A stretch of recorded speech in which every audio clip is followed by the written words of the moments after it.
Welcome to our morning show today on WRCO. It's a day to talk about Riverdale schools today.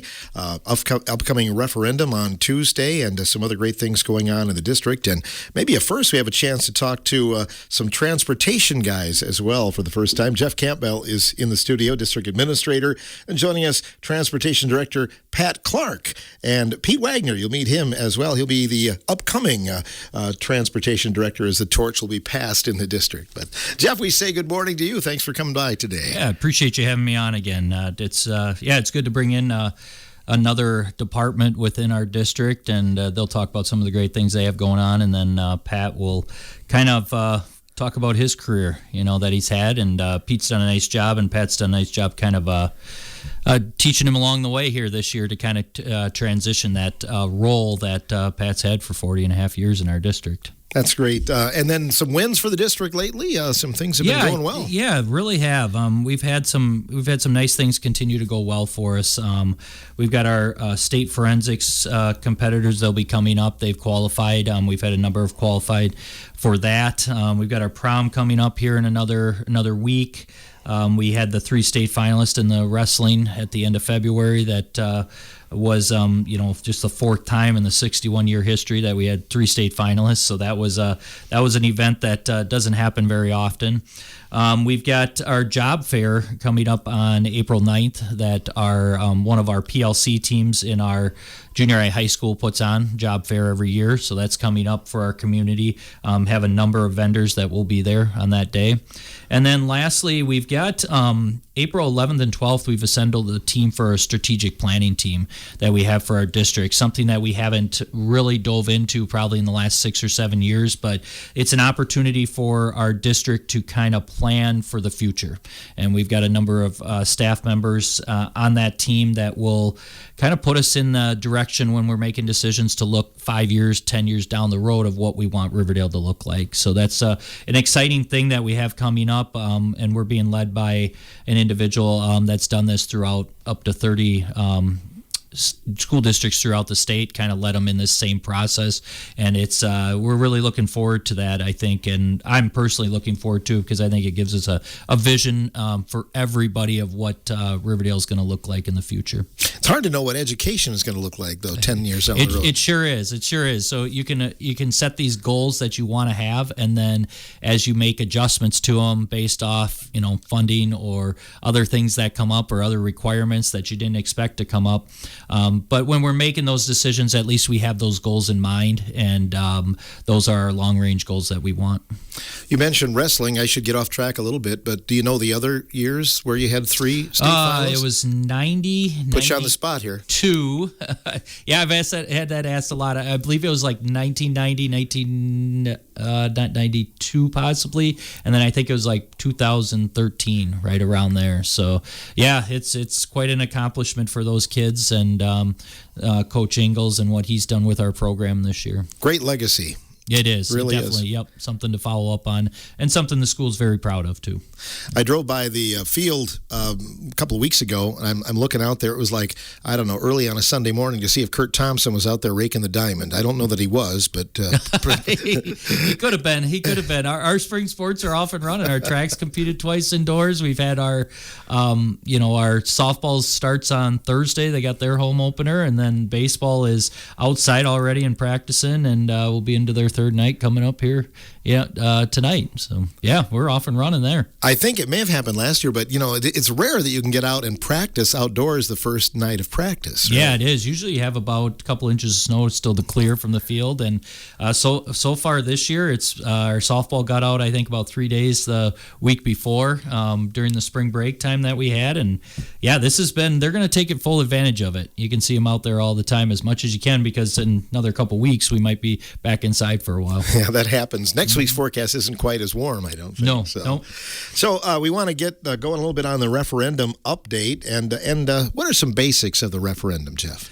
Yeah, so you kind of want to start with the number of schools. We're not alone in this process, as we've heard a number of school districts that have gone to referendum talk about. 200, and I think it was 41 last year, and 2024 went to referendum. We have another 90 school districts going on April 1st. This isn't this isn't an issue. This is an issue for everybody. It's just not a Southwest Wisconsin, just not a rural school. This is all school districts are going through this right now, and a lot of it is, a lot of it's with the state funding. We're sitting in a situation right now where. In 2009, we were froze within no longer getting a per pupil raise per inflation. And over that time period, you're looking at almost $3,300 per student that we are behind. And for a school district like us, that's about $2.5 million within that time period from 2009. You put $2.5 million into kind of our operating budget right now, we're not having this conversation. We're not having to go to referendum. And I think the communities are kind of at a point where it's like referendums, it's the only way that we can generate more revenue. And that's one thing that, we've said to the state of Wisconsin. We said we need a little more support this way. As you can see, when you have over probably close to 3/4 of your districts in the entire state going to a referendum in a year, it signals an issue. So it's like, when do we have to not keep going back to our community to ask for it, and when can we get a little more help from the state of Wisconsin? And hopefully that's coming, with this next biannual budget. But as of right now, this is what districts have to do to try to continue to maintain all the great things that are happening, and especially the things that we have going well in our district. And we've touted that a lot throughout the months that I've been on here, the things that we're doing well, and we want to continue to do that.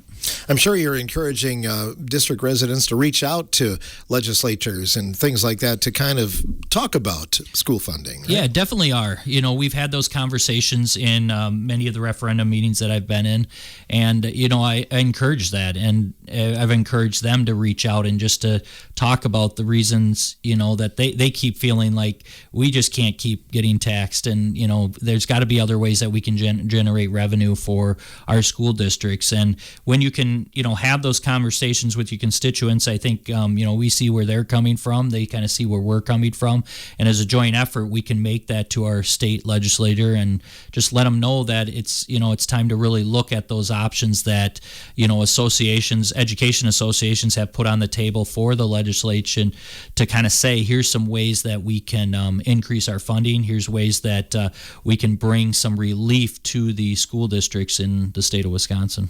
Have you done some things, Jeff, to be proactive to kind of cut corners a little bit as well? We have. Grants are always a big part of ways that we can try to increase some funding for us. We had a rural school grant this year that we're working through right now, helping kind of solidify some more mental health funding. We've had that through our Sources of Strength program, and Katrina Johnson, who's helped us with a lot of grants in that area, just to kind of bring some help to the mental health crisis that we kind of have in our schools right now. So grants are always important. That's ways we've done it. We've done our due diligence of cuts and ways to make the school district a little better, to kind of relieve that burden a little bit that we've done. So we've, cut, when you really look at it, we've dropped about 4.5 positions from the last year. We had 2 interventionist positions that we no longer renewed, a 4th grade teaching position off of retirement a year ago. And then we also cut our library media specialist down to a 0.25 position from a full-time position, and 1 paraprofessional position this year. So we're kind of at that point, and when I go to these meetings and talk about it, it's like we've done a lot of cost savings. We've tried to make fiscally responsible decisions in a number of different areas. We pushed maintenance budget plans back.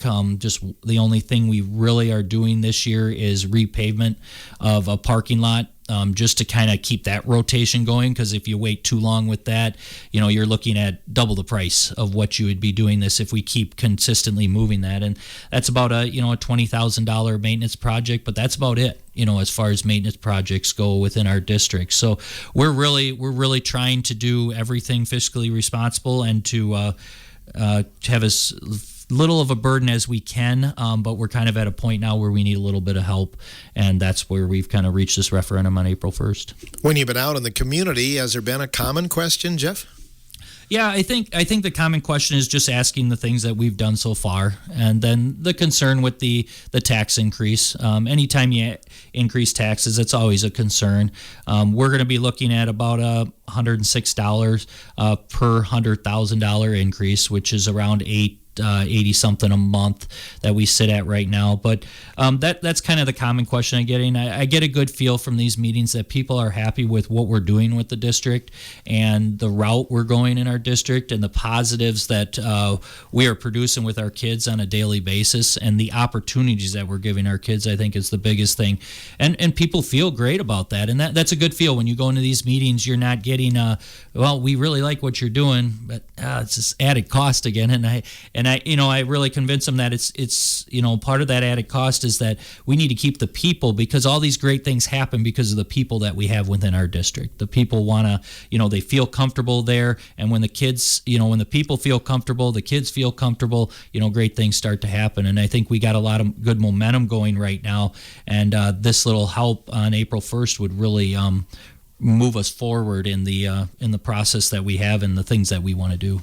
Concerning the mill rate, you're still pretty economical compared to some other districts, aren't you? Yeah, we are. Right now, kind of area districts, we've got the lowest mill rate, $6.43 right now per $1,000 of taxable property. And so that's, even with this, I'm estimating us going up to about $7.49.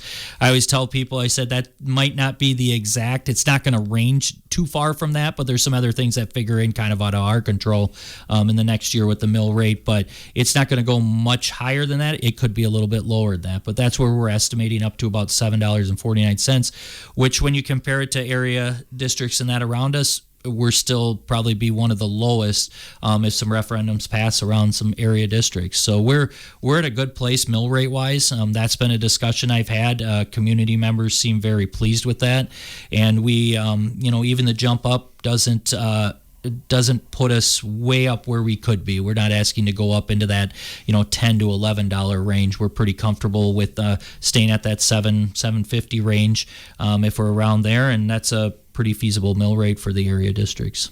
You have some unsung heroes in the district. I think you brought a couple of them along here today, didn't you? Yeah, we sure do.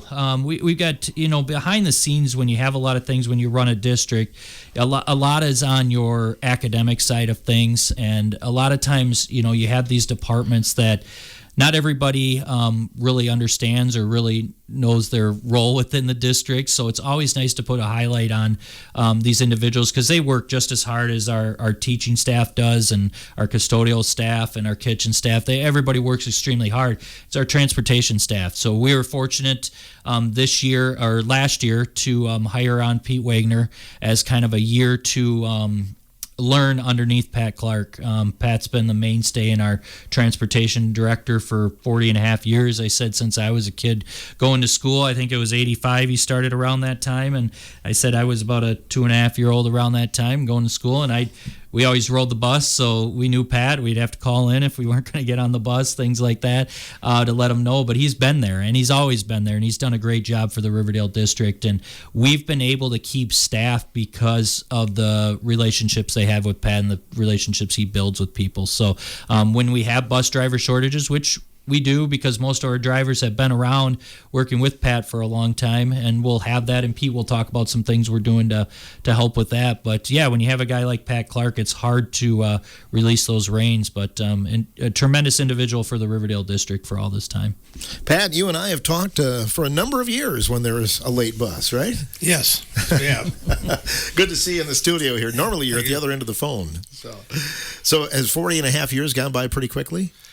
Faster than what I wanted, but no, it's been a career. Has it been rewarding for you? Oh, I think so. I believe it would be, or it has been, or I think I would have chosen a different path. Mm-hmm. So I must love what I'm doing, or I wouldn't have been here this long. So I would say you probably have some drivers with the district that have been around almost that long, don't you? I have one that's been here longer than I have. He's pushing. He's going to be. I think this next year he'd be going on 48 years. Wow, 48 years. So that's some dedication as well.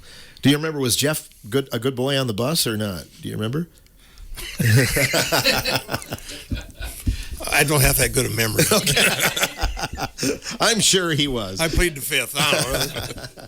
We'll talk about the bus fleet at Riverdale, and how many routes do you run typically during the day? Well, right now we have 9 routes. 8 of those are considered just the regular routes, and we have one route that does special needs. But we were talking, or Jeff had alluded to the fact that we've tried to do things to cut costs, and I would say over the years that I've been there, I've cut 4 bus routes. We used to have 12, and now we're down to this 8, and they still want me to cut one, and I haven't been able to figure out where to do it at, or how to do it. So You used to have the late athletic runs. You don't have those anymore, no, is that right? we don't. I don't know of many districts that do. Mm-hmm. So You cover a wide area there in the Riverdale district too, don't you? the district is just shy of 200 square miles. Okay. So I know some of those days when, the decision is made whether it's going to be a delay or whatever, you got to consider some of those outlying areas. Those buses have some really tough routes. Yeah, 4 counties, is that right? Yeah, parts of it. Yeah. That's crazy. So have you seen a lot of changes during the time that you've been working there? Well, one of the biggest changes maybe been the prices of buses. I've noticed that since in the years that I've been here, they've had an annual increase of approximately $2,500. But that means that when I started, the buses were like 30,000, and now they're 130,000. So they're not inexpensive. Oh, wow. Are you still able to work on the buses though, mechanically? Well, I try to. Yeah, they've become increasingly electronic, but I have a background in that since I worked with the Ford Motor Company and the Ford Garage for a number of years before I started at Riverdale, and so I don't have a skill set there. It's not I know I'm behind technology-wise. That's just going to be the facts. But no, we try, and if we can't get it, then we call on our dealerships to help us out. But if it's just straight mechanical, I don't know of anything that Pete and I can't tackle. Are buses safer than they used to be when you started? Oh yeah, I think so. Yes, they've increased seat heights and yeah, just that's one of the things that they've done. Others too, of course, but like a bus is designed to carry 1.5 times its weight on the roof. When it's upside down, it's supposed to be able to support 1.5 times its own weight, so it shouldn't crush. But one of the changes that they've went for is they try to keep the students out of the back 2 seats of the bus, because if in the likeliness that you would get hit from the rear end, there's a safety cushion there for them being a little bit further forward. I mean, you can use those, but they want you to use them as the last alternative. Okay. Number one thing is safety in your job. That has to always be number one. And you've had a good history there too. I think so. Yeah. Sometimes it seems like it's just been luck, but yeah, I think it's been really good. It's almost like putting a puzzle together, though, when you're trying to decide, the athletic routes and things like that. That's kind of a tough job, isn't it? The biggest challenge is finding enough drivers to cover it all. If we have several athletic trips going out during the time that we normally have our PM bus routes, then you need twice. We need more buses and more drivers to fill the seats to get everything covered. So you get kind of creative doing stuff like that. So, what are your plans for retirement? Travel. By bus? I don't know. I got a motorcycle, but I don't know if we're going to be using that so much anymore, but still got it. Mm-hmm. But we have to, my wife and I, we need to go to Switzerland because we had 4 foreign exchange students over the years, and 3 of the 4 were from Switzerland, and they all want us to come over there. So wonderful. That'll be a great trip. I can speak from experience on that. You'll really enjoy it. Yeah. When does the torch officially pass then? Well, my contract runs out July 1. July 1. Okay, good. And so then you officially pass it over to Pete here on the other side of the table. That's correct. Good deal. Good morning, Pete. Morning, how are you? I'm doing well. Good to have you in the studio here. So what about your past career? Where did you work before Riverdale? Well, for 13 years, I was in Highland at Don's Tire, and thought I was going to be there probably as long as Pat, and the opportunity to jump to Riverdale came up, and was one of those things I just kind of couldn't turn down. Hated leaving the folks there. The Laufenberg family treated me very well. They were a great bunch of people to work for, and he still is. If anybody needs anything, he's the man to call. To the point, we've actually called him to help us out with the buses, and Pat has for years.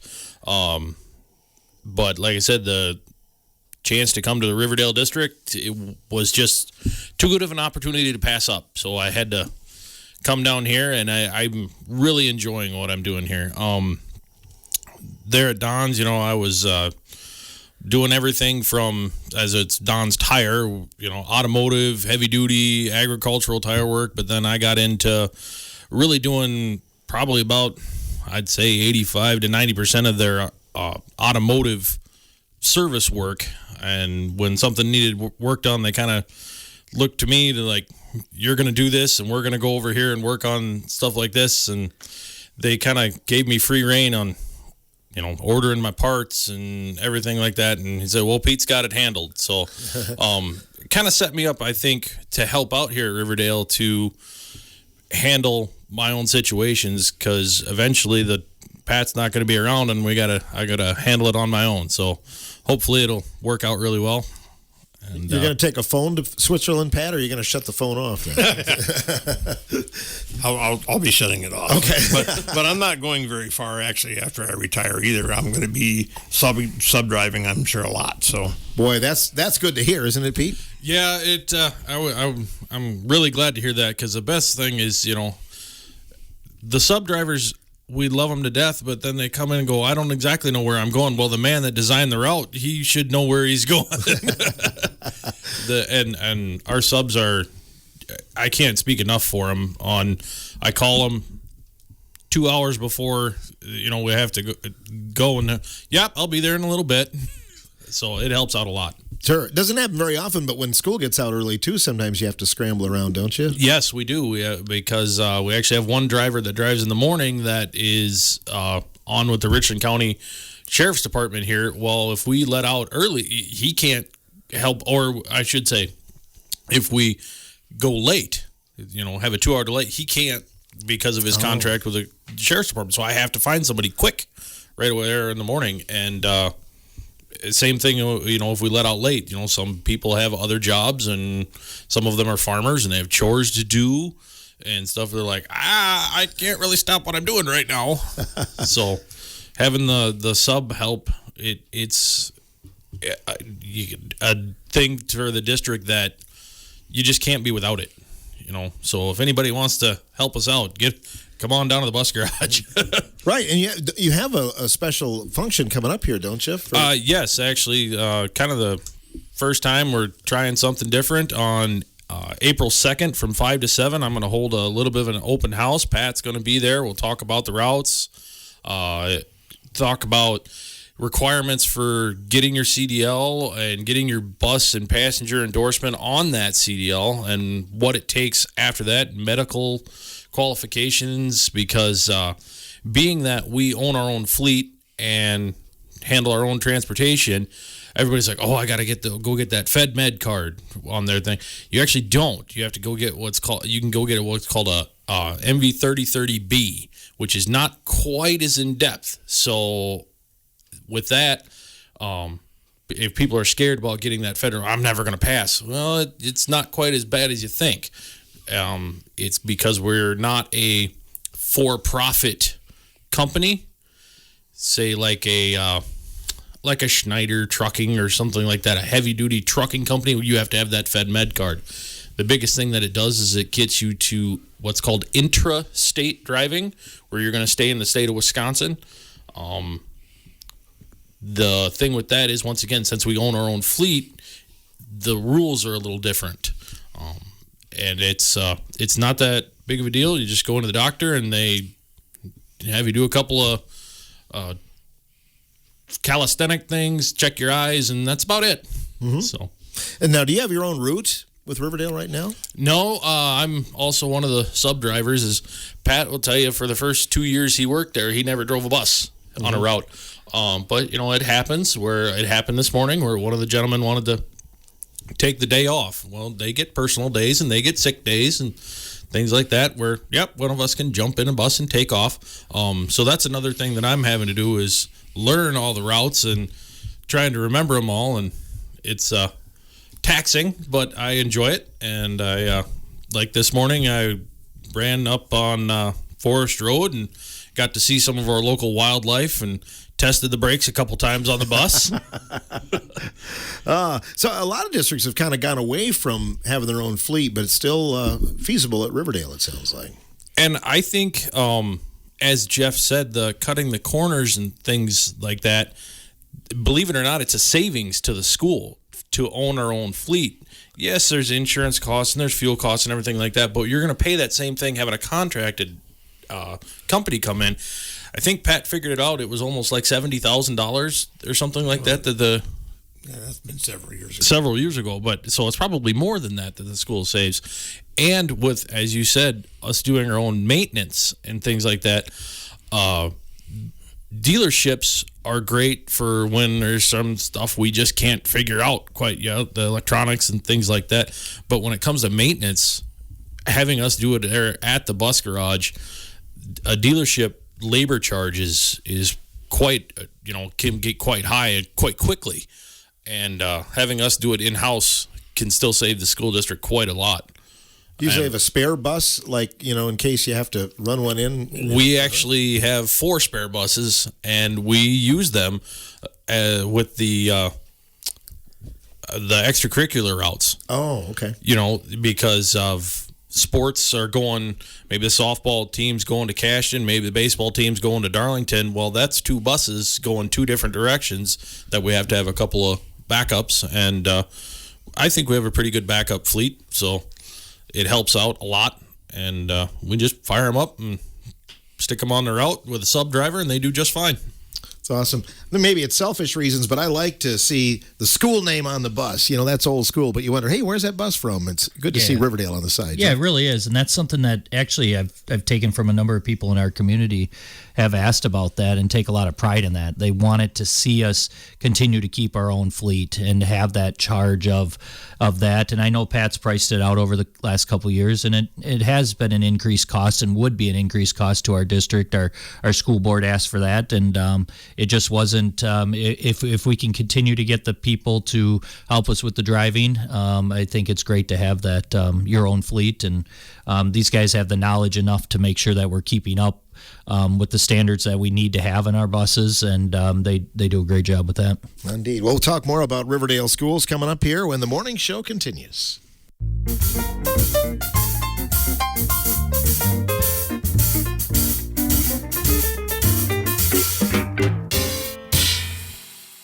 Welcome back to our morning show studios. We have friends from Riverdale School District joining us here today. District Administrator Jeff Campbell, and we're talking with the transportation guys as well, Pat Clark, and joined here today by Pete Wagner as well. Jeff, let's talk a little bit more about the referendum, since that is coming up very quickly. We first started talking about it a long time ago, and here it is, less than a week away. Yeah, it's came quick, and with the different meetings and things I've been at, it's been a whirlwind of just getting the information out to people. But yeah, it's gone fast, and I said by next Tuesday, people will have the chance to go out and vote. You want to talk a little bit more maybe about the tax impact for us, the specifics? Yeah, more the specific side, and then kind of move into that tax impact. So this is a non-recurring referendum, so at the end of the 5 years that we're asking, it would fall off. We're looking at $767,500 for the first 2 years of the referendum, so that'd be 25, 26, 26, 27. And then the last 3 years would be $1,155,000 for those last 3 years, all the way through 29-30. So being non-recurring, that means at the end of that 29-30, it wouldn't continue on, and that tax impact would fall off. The 2 numbers you'll notice in there, there's 2 different numbers. The reasoning for that is that we have right now $700,000 from a 2021 referendum. 385 of that was operational, and then 315 of that was capital improvements. That 315 will stay on until about 2041, I believe that was. That was for our Ag edition, our junior high edition. But the 385 is going to fall off after the 26-27 school year. So that's why you see the number go to 1.155 million for that. Pretty much it averages out to be 5 million for 5 years. So about $1 million a year is what we're looking at. It's just the amount we'll receive during those years is a little bit different each year. You would hope maybe the funding from the state and everything is going to change in that time frame, and it'll look different after the time of the referendum or the projected money here. Yeah, I think so, and that is always the hope. And right now we're also battling a little bit with the federal side of things, and some of the decisions that are being made as far as the Department of Education. And right now we're kind of in limbo where that funding's going. We have about $780,000 that we receive through the federal government.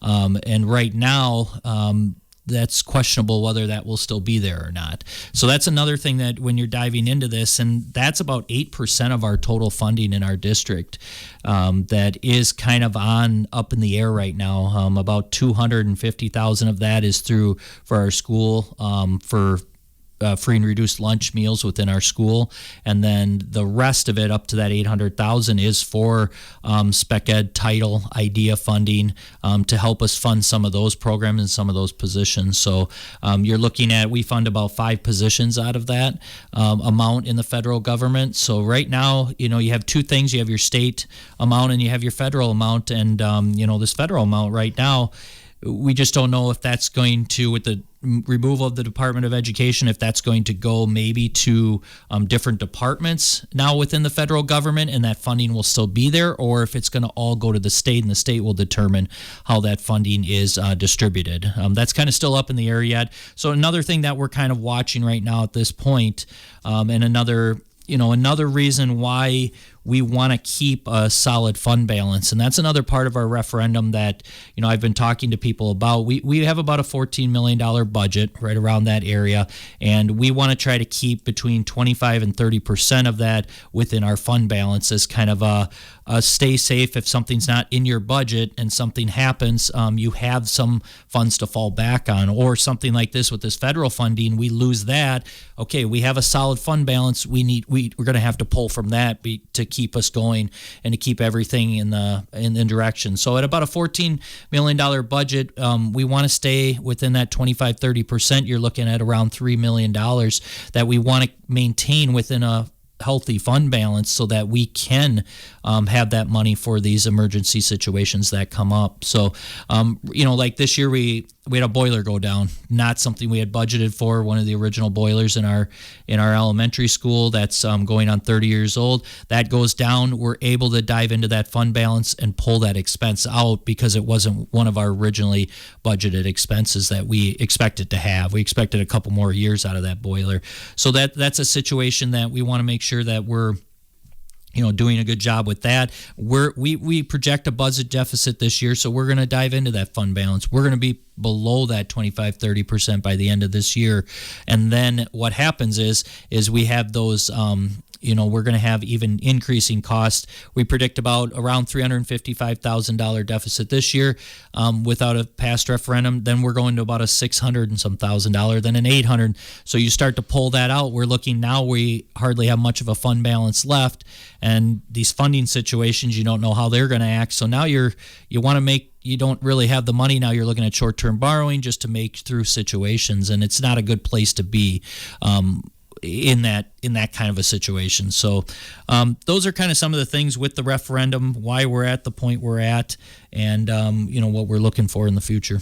Yeah, worst case scenario, if it doesn't, it's not like you're going to close the next day, but things would get tight, it sounds like. They would get tight. Yeah, we would have to do a number of cuts, and I've already mentioned that. We look at it as about $100,000 if you're looking at a teacher benefit package and salary, and that as an estimate around there. A lot of times it's lower than that. And so with that, if you're looking at $355,000, you're looking at least possibly up to four teachers that you would be looking at, and that's going to increase our class sizes within our elementary and junior high and high school areas. Some of the other things we'll have to look at. I think our kids get a lot of real world experiences going on field trips, going on different things that they can adventure out to, especially in our ag program.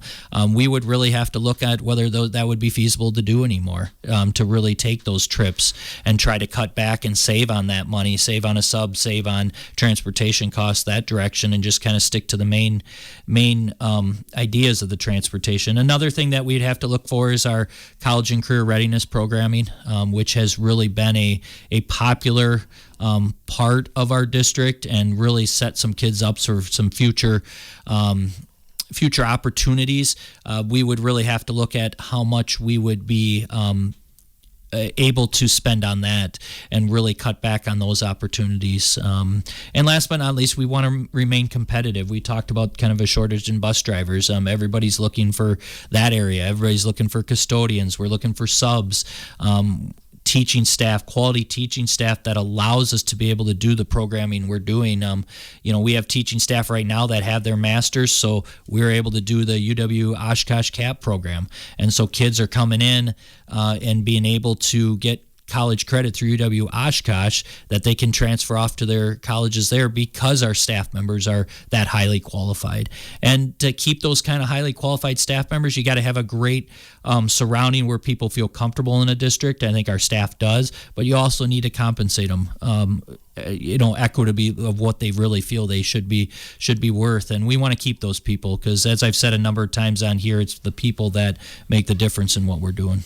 Sometimes I think there's the feeling that, extracurriculars, they spend so much on that, but it really isn't that big of an amount when it goes to the overall budget, is it? No, it's not. It's a very small percentage of our overall budget. I would say, I don't have the exact number, but I would say we're probably 5 to maybe 6% of our entire budget. Might be a little bit more than that, but it's not. We have a very small supply budget for each sport that they're receiving. They do a lot of their own fundraising and a lot of things you see them having, extra uniform wise, maybe equipment wise, and that is really through their clubs and through a lot of fundraising that they do year in and year out to make sure that they can, have those extra things because they know the school budget isn't going to be a whole lot, if at all. And then just to have quality coaches in that, our coaches are, paid. We have 2 positions, I think, for each sport. I think a sport like football has maybe 1 more, but that's still not a lot to try to be competitive. So a lot of our coaches,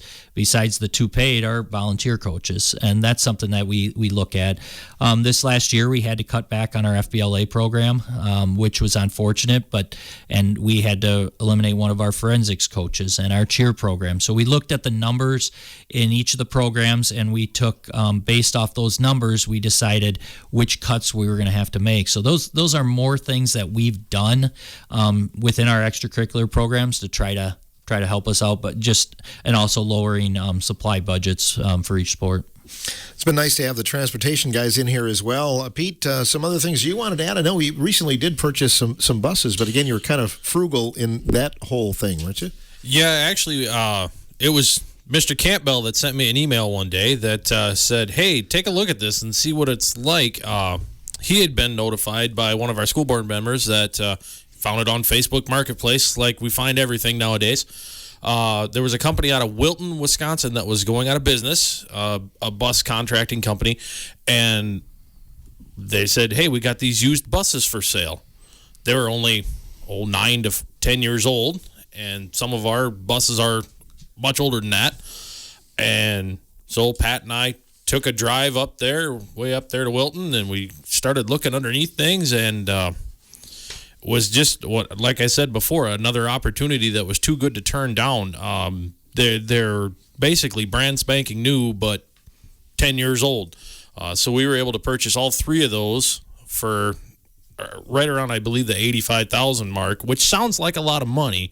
But as Pat said before, when a new bus is over $130,000, and we picked up 3 of them for drastically less than that, and it was about to the point where we were going to have to buy a new bus no matter what. We were kind of at that point where we were going to have to retire at least one of them, just because it gets to a point where the overhead of fixing them gets to be more than what they're worth. So as any vehicle does. So it was kind of one of those things. We jumped on it, and school board said, "Yep, let's go for it. We'll get them."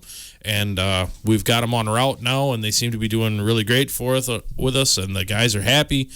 That bumped our entire fleet that goes out on route every day to there's nothing older than a 2011. That's the oldest bus we have out on route right now, which, you know, I'm was born when Pat started working here, and I think, 2011 doesn't sound like that long ago. But, you know, when you deal with mechanical things, it can add up on time, and the road doesn't do well to these things. They rust. You have to work on them, and you have to maintain them. Mm-hmm. So the better quality equipment that we can get for a savings to the school is anything we can do is just great for us. The drivers were ecstatic, and I was just tickled that the school board allowed us to get these buses, and it really helped out a lot. Probably every bus is different, Pat, but like as far as mileage, where is a bus maybe getting to the end of its road? Like what kind of mileage are we talking for some of the buses? Oh, we've got several buses that are over 200,000 miles already. Basically when the end of the road is usually decided, I think, by like what Pete alluded to, when it seems like you're just pouring money down a rat hole or whatever to try to keep it going. Then you got to go a different direction. So, the purchase of those 3 used buses was, a big plus for us, for our fleet. Yeah. You have some for sale, do you? Yeah, we have we gained 3, so now we're selling 3. All right. And this is some of the older buses, and those will be put out here real soon. Awesome. I was just gonna with that. I just sent the paperwork off to our social media person to if anybody's interested. They have till April 9th to put a sealed bid in, and just keep a look at the Riverdale Facebook page and stuff like that. I believe we're looking for a minimum bid of about $2,000, and it's to the district office and till April 9th. Hopefully we can get what we're looking for them. They're a really decent piece of equipment if somebody wants to make themselves a nice camper. It'd take a little bit of work, but ituld be worth it. Sure. Good WRCO station vehicle, I think. So man, that's kind of what I thought. Mobile baseball. Oh, yeah, there you go. Mobile baseball broadcast. Great idea. Well, certainly, Pat, good luck in retirement. Anything else you wanted to add? Any stories or anything from your years at Riverdale? Oh, there's only one that comes to mind. Has always been my favorite. Was when we first went to full day kindergarten, and at the end of the day, I had a mother seem to be panicked on the phone, saying that her kindergartner student didn't get off the bus, and I said, "Well, did she get on the bus? How do you know she's on the bus even?" She said, "Well, she was waving at me out the bus window as the bus went by our house." So yeah, she was on there, but the student didn't seem to be too worried about that, So we got her back where she needed to be, and everything was good after that. So that's awesome. So like when you first started, you probably didn't have that communication direct to the bus driver, did you? Because you didn't have cell phones, or did you have radios back then? No. When I first started, they had CB radios, some of them, and those weren't working all that well. And then within the first year and a half, the administrator put together a package where we got our own two-way radios on the FM two-way. So that helped a lot. Works a lot better. So we've upgraded that again here, just not all that long ago. Moved to a different tower and got a new repeater and new radios, because the FCC made us go from analog to digital. You have to have digital now. So, and our old bus radios could not be made digital, so we had to replace them. Got some valleys you have to get down into. Oh, yeah, there's still some places you can't get to, but but we have pretty good coverage, though, I think. So that's awesome. And as far as the future, Pete, it looks pretty bright for Riverdale Transportation. Well, and I hope so. The biggest thing I want to do more than anything is I want to keep the fleet district owned and just try and keep that savings to the school district and to really keep us our own one unit as a school district, so we don't have to rely on other people. But with that, I mean, somebody's got to drive the bus, and we have some drivers that I'm grateful for their service, and I think Jeff and all the other staff is on the fact of, hey, we can go where we want to and things like that. But eventually, some of them are getting to the point where, like, I'm getting to the point where I don't want to be doing this too terribly much longer. And so somebody's got to replace them. And I've got a few guys on the hook, but anybody that's willing, just like I said, come on down on the 2nd of this month to the bus garage. I'll be there from 5 to 7, answer any questions, and I'll be happy to help anybody out. Or if you have any questions, just give me a call there at the bus garage, and please, we need as much help as we can get at any time. Yeah, well said. Polling places, there are a lot of them in the Riverdale District, Jeff. Yeah, we have 17 different municipalities, so getting those results back, it's quite a night when we do have that, and we need to get those results back, so it takes a little bit of time. But yeah, the April 1st is the date. We're stretched over 4 counties. So I will be in Blue River at the Blue River Gym, Village Hall there at 6 o'clock tomorrow night for a meeting, and then Friday morning at 10 o'clock at the Cradwell Building in Muscadet. And that'll kind of wrap up about 11 different meetings that we've held, and then been at a number of different townships and village, and trying to hit as many as I could within this span of the time leading up to the referendum. So people are informed and can make an informed decision on April 1st. Will you have results then late Tuesday night, or do you look to canvass? We should. Next day? Yeah, Okay. we should. We asked for them to call in the results. Most of our larger areas, we get those results from them. So yeah, we should have those results Tuesday night, and then we kind of got a plan either way in the district right now. We're prepared for that with our admin team, and we'll move forward with the plan that our voters have selected. Great. We'll talk to you again next month about it. You bet. Sounds great. Appreciate Looking you forward coming. to it. You bet. Jeff Campbell joining us, Riverdale District Administrator, and also Mr. Pete Wagner and Pat Clark from the Transportation Department. And Pat, I'm going to miss your phone calls, but good luck in retirement. You'll get to know Pete real well. Yeah, we'll get to know Pete. Thanks for coming in, gentlemen. Thank you. That's for today's morning show. We'll actually have some Riverdale students in tomorrow talking about an upcoming play that they're putting on this weekend on Friday and Saturday night here on the morning show.